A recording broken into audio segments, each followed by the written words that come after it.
programa Igreja Militante pela Rede Século XXI de novo entra na sua casa para proclamar o nome santo do Senhor, sob a responsabilidade do Ordinariado Militar do Brasil, questões de fé, questões ligadas aos sacramentos, é o assunto que estamos desenvolvendo há dezenas de programas atrás e vamos precisar de muitas centenas para explorar, para investigar esse assunto tão amplo, tão importante, tão fascinante que são os sacramentos da Igreja Católica.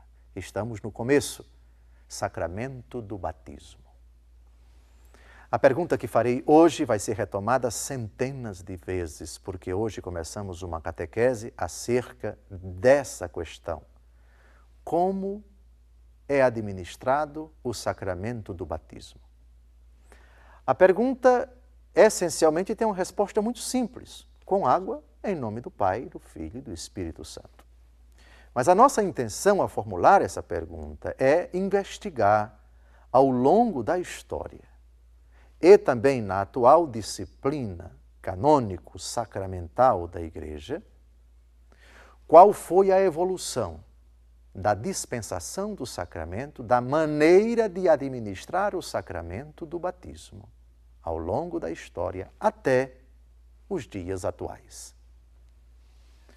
Como a história da Igreja Católica tem 2000 anos, a disciplina de dispensação dos sacramentos evoluiu, mudou, assumiu diferentes configurações em 2000 anos de história. Mas para que nós compreendamos especificamente a disciplina atual, é preciso investigar a disciplina antiga, pelo menos nas suas linhas gerais ao longo dos séculos.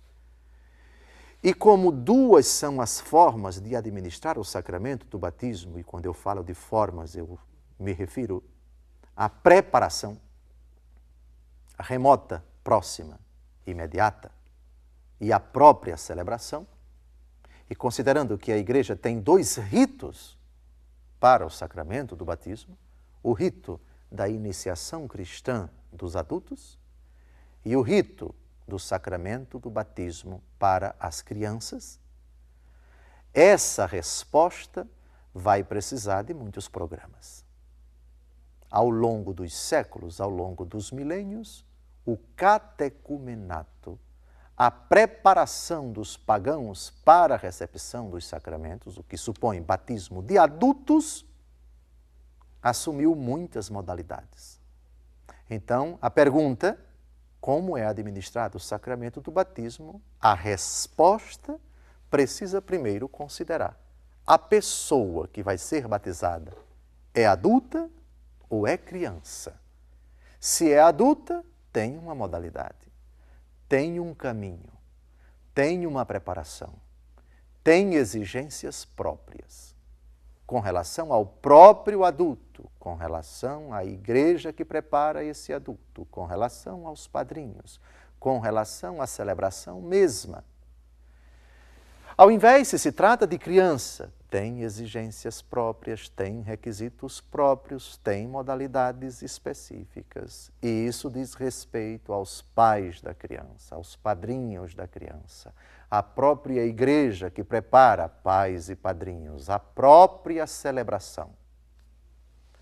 Convido-vos, portanto, a diariamente se encontrarem conosco, caríssimos telespectadores, para investigar essa riqueza da disciplina canônica, litúrgico-sacramental, do sacramento do batismo nessas duas modalidades. Batismo administrado aos adultos, uma disciplina, um rito, uma liturgia própria. Batismo administrado às crianças, um rito, uma disciplina, uma liturgia específica.